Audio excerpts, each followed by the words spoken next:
strippers, drugs, and boat parties are a really bad idea. Driven Mofos, welcome back to another episode of The Underestimated Entrepreneur. So the other day, I'm talking to a business owner and I said to them, what is it that you want? And I get this usual answer, and it is bullshit.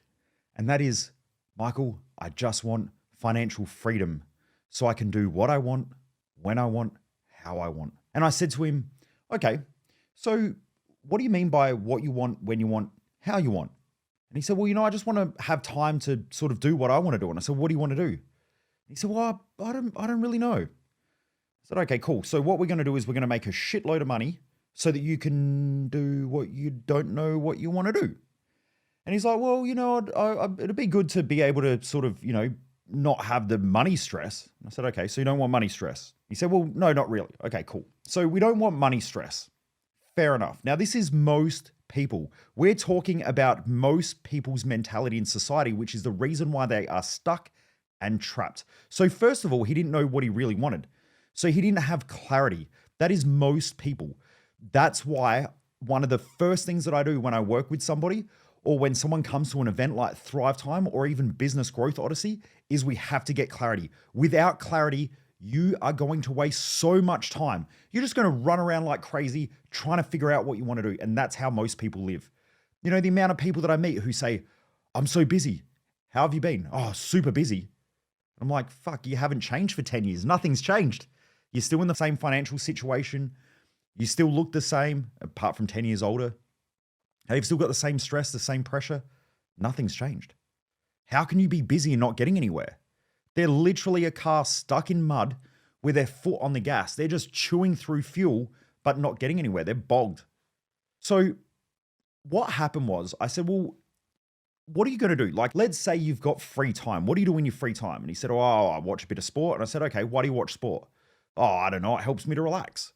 And I said, okay, so when you're relaxing, what happens inside your head? And he goes, oh, I don't know. I think about work and I don't know. I get stressed out. And I said, do you feel guilty? And he said, of course I do. And I said, okay, so you have free time, your mindset winds up, you feel guilty, you get more stressed out because you feel lazy, like you're not doing anything.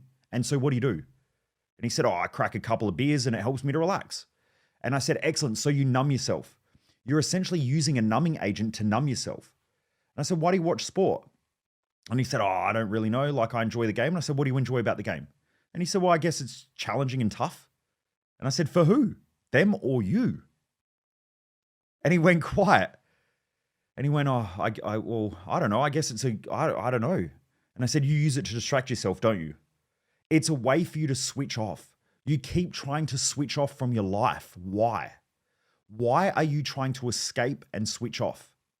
And I explained to him that in nature, anything that has pressure expands. Pressure is an expansion process. If you put pressure into a balloon through your breath, it expands. Now, when you let that pressure out, it contracts. There is a hint for life, right? It's one of the number one principles that I live by. Pressure creates expansion. If people do not have pressure, they contract. So I want pressure. I would assume if you're listening to this, you also want pressure, but he's trying to escape the pressure, which means he is essentially trying to contract. Then I explained that stress in nature creates growth. So if you have a look at it, let's say we're lifting weights. When we pick up heavy weights, we're creating stress on our bones, this sort of torsion stress. That helps our body to lay down more bone tissue, I guess you could say, or more calcium in the bones. It becomes stronger. So because we have stress on the bones, our bones become stronger. Now, if you have a look at a tree or a plant, when the soil starts to dry out, the tree gets under stress or the plant gets under stress. So it creates deeper roots into the ground to find more water. Now, if it didn't have the stress, all of the roots would stay superficial towards the top of the surface in most cases. And eventually on a hot day, the tree or the plant would die, or a couple of days of warmer weather. So stress is essential for growth. Pressure is essential for expansion. Essentially what this person was saying to me was, I want to remove all the stress and pressure in my life because I don't really have clarity on a purpose. I don't know why I'm here. I don't know what I'm trying to achieve. And because of that, I just wake up in the morning, I do what I think I'm supposed to do. And because of that, now I'm stressed as fuck and I don't really know. And part of that is that when I'm stressed for a long period of time, I go out and I spend money, I buy something, and it makes me feel good for a short period of time. Then that short period of time wears off and I feel crappy again. I go back into this mundane existence of just waking up and doing stuff. Okay. And then on weekends, I go, I have to relax. Why am I relaxing? Not because I've been super productive during the week, but because I feel like I have to relax because I listen to every other lazy, off track motherfucker on the planet that sits there and says, oh, you've got to rest. You've got to relax. Do you? Do you have to rest and relax? Now, do you have to recover? The answer is yes. So recovery is important. You need mental recovery and mental consolidation time. So if you've been going through a challenging mental situation, you will need time to clarify and consolidate thoughts. That's recovery. If you've been doing a lot of working out at the gym or you've been pushing your body physically hard through work, let's say you're on the tools and you're a physical laborer, then you need to have physical rest. But you don't need physical and mental rest at the same time. Sometimes you can be mentally fatigued and still go for a walk, still go to the gym, and still exercise.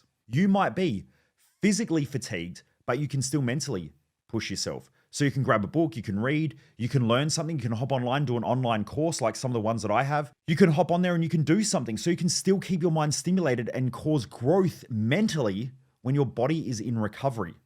Now, sometimes if you've been doing something physically challenging, mentally challenging, you will need both physical and mental recovery. But that sure as shit does not include alcohol and sitting on the couch watching sport unless it is helping you to live your values and serve a purpose within your own life. Most people use that stuff as a distraction because they don't really have clarity on what they want to do in life. So clarity is key. Also, if you have low standards, then you won't know what to do. You'll sit there and go, I feel really guilty. I feel like I should be doing more, but don't actually know what to do. And then you'll listen to all these other clowns who aren't living to their full potential in life say things like, you need a rest. You need a rest. I get it all the time. Someone comes up to me and says, you need a rest. You've been working a lot. You've been working too much. And I'm like, shut up. If I listened to you, I would have the life of you, and I don't want your life. So why would I listen to you? Now, I'll listen to my personal trainer. I've got a personal trainer, and if he says you need some physical rest or take a day off, that's great. But he's smart enough to say, right, tomorrow is a non-loaded day, which means go for a walk. So I might go for a 1 hour walk with Jess or a half an hour walk. I might break it up into 2 half an hours, but I'm still moving, and I will still use that time to study, to research, to learn. In fact, yesterday was one of those days. Okay, so you can still keep moving forward and being productive in life and achieving the things that you want. Now, what does this have to do with strippers, drugs, and boat parties? Well, because I grew up many, many years ago, not from my younger years, but probably my early 20s. I met a friend, a very close friend of mine who has been a friend for many years now, probably 15 years, 16 years. And when I first met him, he was a rich lister. So he had made a lot of money. He had this amazing, amazing house. It was one of the most beautiful houses I've ever been in. He had a massive boat. And he used to throw these awesome parties. So I would go up and hang out. And at first, the parties were awesome. He would work super hard. And then on weekends, he'd let his hair down a little bit. So he would have people around. He'd have all his mates around. You know, there'd be girls around and all that sort of stuff. And so we'd go on the boat and we'd go on these boat parties. And the boat parties were chilled. I'd sit around, and normally there were other business owners on there. So I'd sit around and drink with them. And it was just a really fun time. You know, I'd have a couple of drinks. He would have a couple of drinks, and most people just have, you know, a couple of beers or whatever. But then what happened was he made more and more money. And the more money he made, he got to a point where he'd lost his drive. He'd lost his enthusiasm. So he bought this massive boat. And when I say massive, it was about 100 foot. And it was 3 stories. It was huge. Now, the boat parties went from being fun, where I was able to spend time with my friends and catch up and hang out, and he would have these house parties that were just really cool. They'd be themed house parties. He'd have a DJ there. And it was just good. Everyone would connect and socialize, you know, big pool table. And so it was just a fun time. But then all of a sudden, because he'd made so much money, he had this huge, huge boat, this massive house. And then these house parties started getting crazy. And when I'm saying crazy, there'd be these young kids there that were 18 and 19, and they're all doing drugs. And you know, I noticed that some of the people that I hung around with who were in business were doing a lot of drugs as well, because they were doing them with the girls and stuff like that. And so, some of the girls I think were strippers and potentially some of them worked in the sex industry. I don't really know, but I would assume so. It reminded me a lot of what's going on with OnlyFans now, those OnlyFans girls. But anyway, but what I noticed was then we would get on the boat and we would go out for a boat day. But what I noticed was that some of the guys would just go downstairs and they would just be doing drugs and in the room with girls and stuff like that. And it just ruined all the ability for people to connect. And so the connection went, the fun went, the enthusiasm went. And then I watched this friend over a period of time just slowly self-destruct.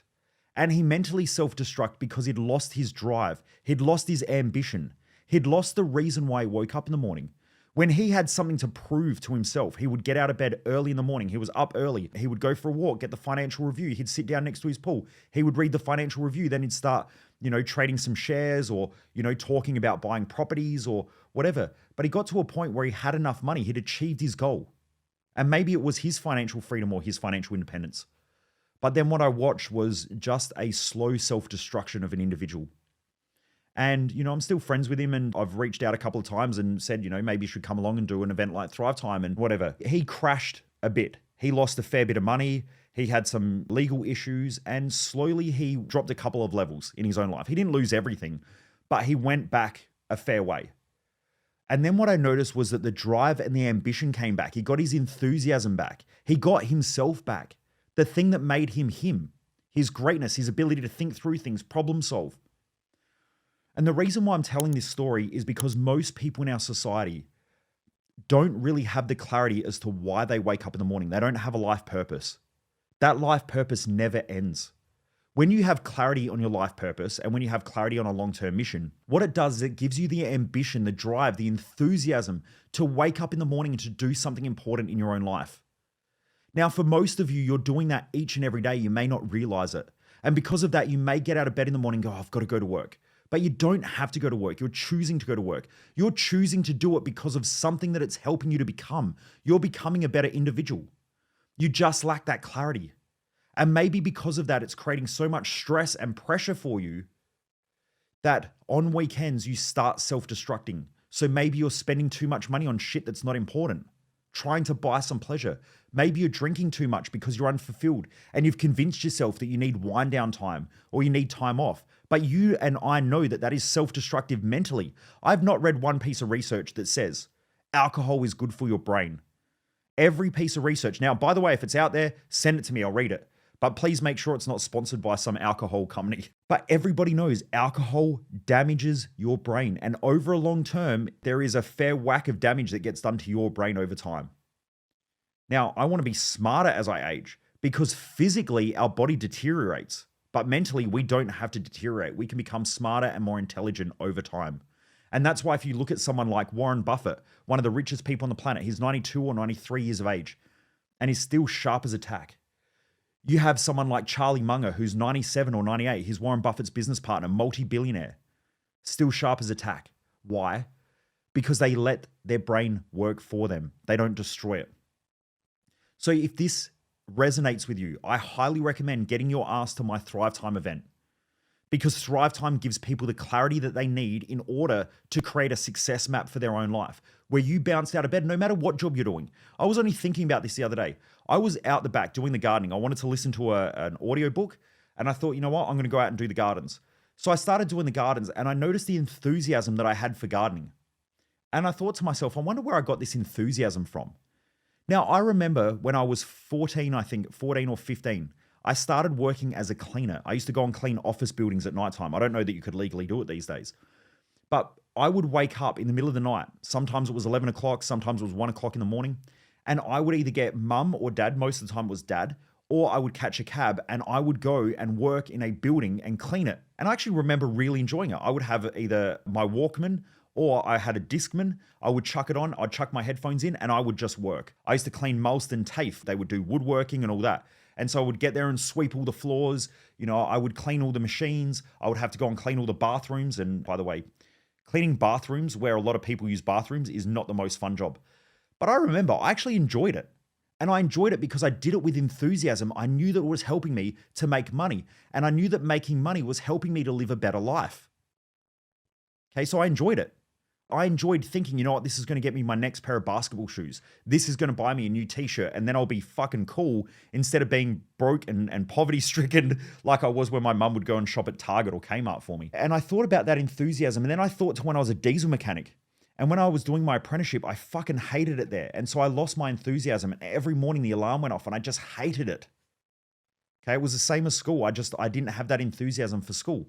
But it's because I didn't have clarity on my purpose. I didn't have a clear mission or something that I was trying to achieve in life.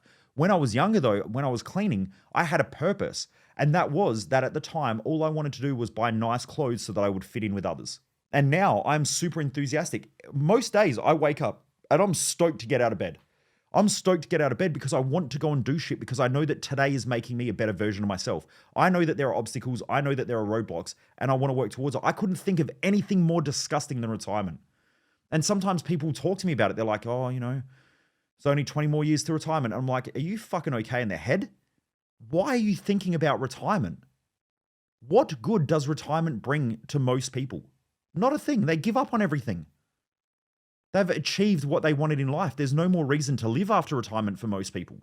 And so most people want these crazy fantasies about life. They want the yacht, they want the car because they think that a car is going to make them feel better about themselves. And to be honest, it won't. Right? You all know I have supercars.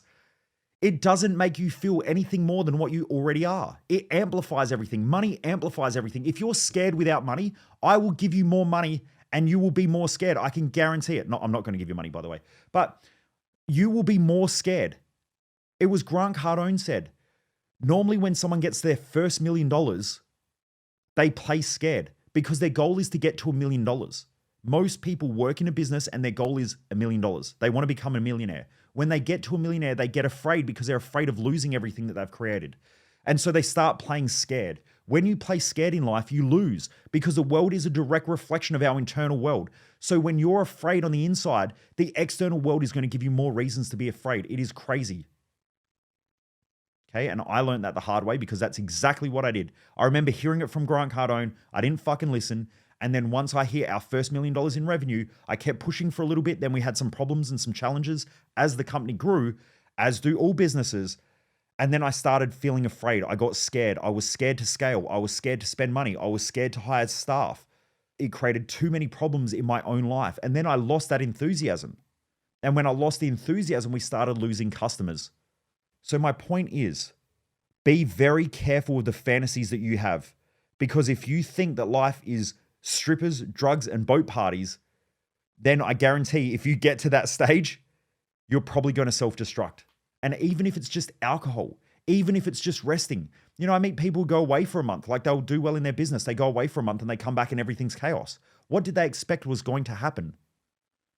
Life forces you to grow. It forces you to expand. If you do not expand based on your own challenges and the pressure that you're going to create, life will create the pressure for you. I would rather be in control of my pressure and stress than have life give it to me. Okay, because I can control it. Even if life feels like it's out of control, I guarantee you have a lot more control than what you think. Anyway, Driven Mofos, I hope this helps. Make sure to check in with your fantasies about what you think the future should be.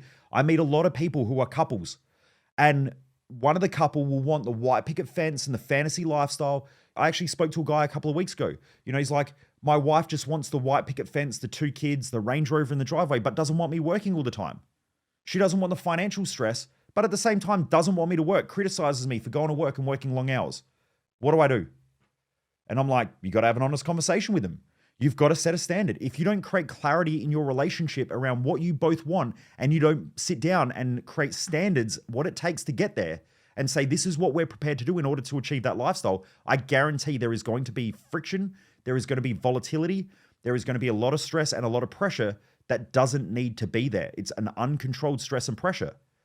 And what will happen is you'll both lower each other's self-worth, because the person who wants to work all the time will be sitting there thinking, fuck, I can't do the thing that I want to do that actually brings me some sort of fulfillment and builds my self-worth, self-confidence, self-love, self-respect, and gives me a reason to wake up in the morning. The other person knows that they've got a partner now that is only part of the person that they fell in love with. And so they're going to start to feel guilty. Then one person will blame the other person and say, see, I told you, if I don't do this. And so they start blaming each other. When you blame each other, you reduce each other's worth. That's not a good idea for an intimate relationship if you want it to work. So you've got to sit down and you've got to create clarity in your relationship. You then have to set standards. What standard do we want? I sat down with Jess and said, do you want to fly economy class everywhere or do you want to fly business class? And she said, I want to fly business class. And I said, perfect. What type of house do you want to live in? Tell me what it looks like. What's the dream? Okay, when we travel, do you want to stay in a backpackers or do you want to stay in a 5 or 6 star hotel? Would you rather just dial someone and order $100 or $150 worth of food and they bring it and put a nice little towel on your lap and all that sort of shit? Do you want that in our room when we're staying at the hotel? Or do you want to go to Macca's? Or do you want to go and eat fish and chips? What do you want? And she said, nope, I want to be able to order room service and not have to worry about the cost. And I said, awesome. Now we've got clarity. What's the standard that we have to live by? And that standard is we have to work hard. We put in the hours. We make sure we consistently grow. We're dedicated to growth and learning. And we will spend and invest whatever it takes in order to get us to that level. So I spend a lot of money. This year, I think I've spent about $60,000 alone on mentors. That's why when someone says $3,000 to do Thrive Time is a lot of money, I'm like, okay, I know your standards. Okay, I have business owners. I want to make $1 million in business. Cool, then come to Business Odyssey. Oh man, it's expensive. Cool, that's cool. You drive your Range Rover. Enjoy, motherfucker. Because the Range Rover is not going to grow your business, but my course will. Now I know what your priorities are and what your standards are. People give away their standards by the way that they operate and the way that they think and how they make decisions. You have to set those standards, especially with your intimate partner, and create clarity. If you don't do that, then there is always going to be friction. Anyway, Driven Mofos, I hope this helps. Have a great day. Keep kicking ass. Now, look, if you don't believe in you, I guarantee I believe in you. So get out there, keep pushing hard, live the lifestyle that you want to live, but don't buy into fantasy lifestyles. Remember, life is about becoming. It's about becoming the person you were born to become. It is not about getting there. You will never get there in life if you have ambitions. But what you can do is you can become a better version of yourself each and every day and enjoy life a lot more. Have a great day. I'll see you on the next episode. Most people waste their life, and I just don't want you to be one of them.